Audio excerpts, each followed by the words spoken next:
अब मैं कृषि वैज्ञानिक सभी बंधु बैठे हैं और मेरे से पूर्व भी ये बात कही गई है। मैं पुनः इस बात को कहना चाहता हूं कि आपको अब प्राकृतिक खेती की ओर आना ही पड़ेगा।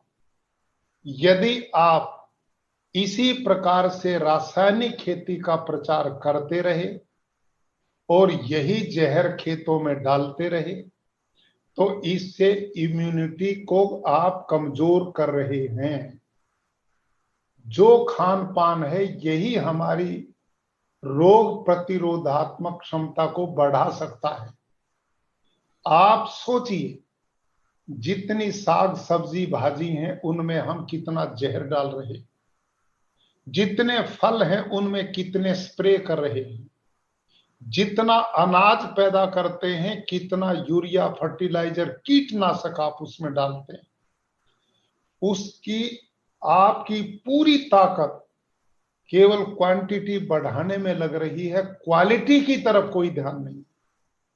आफ्टर कोरोना क्वालिटी की ओर आना ही पड़ेगा। अभी सारी दुनिया इस बात को समझ चुकी है कि हमारा आहार जितना शुद्ध, सात्विक और स्वास्थ्यवर्धक होगा वही कोरोना से हमें बचा पाएगा। तो इस समय देश के अन्न के भंडार हमारे किसानों ने भरे हैं। सब खेडूत बंधुओं को मैं बधाई देता हूं। इस कोरोना काल में मैं सब खेडूत बंधुओं से आग्रह करूंगा, कृषि वैज्ञानिकों से आग्रह करूंगा, कृषि के जुड़े लोगों से आग्रह करूंगा कि वो प्राकृतिक खेती की ओर बढ़ना ही पड़ेगा।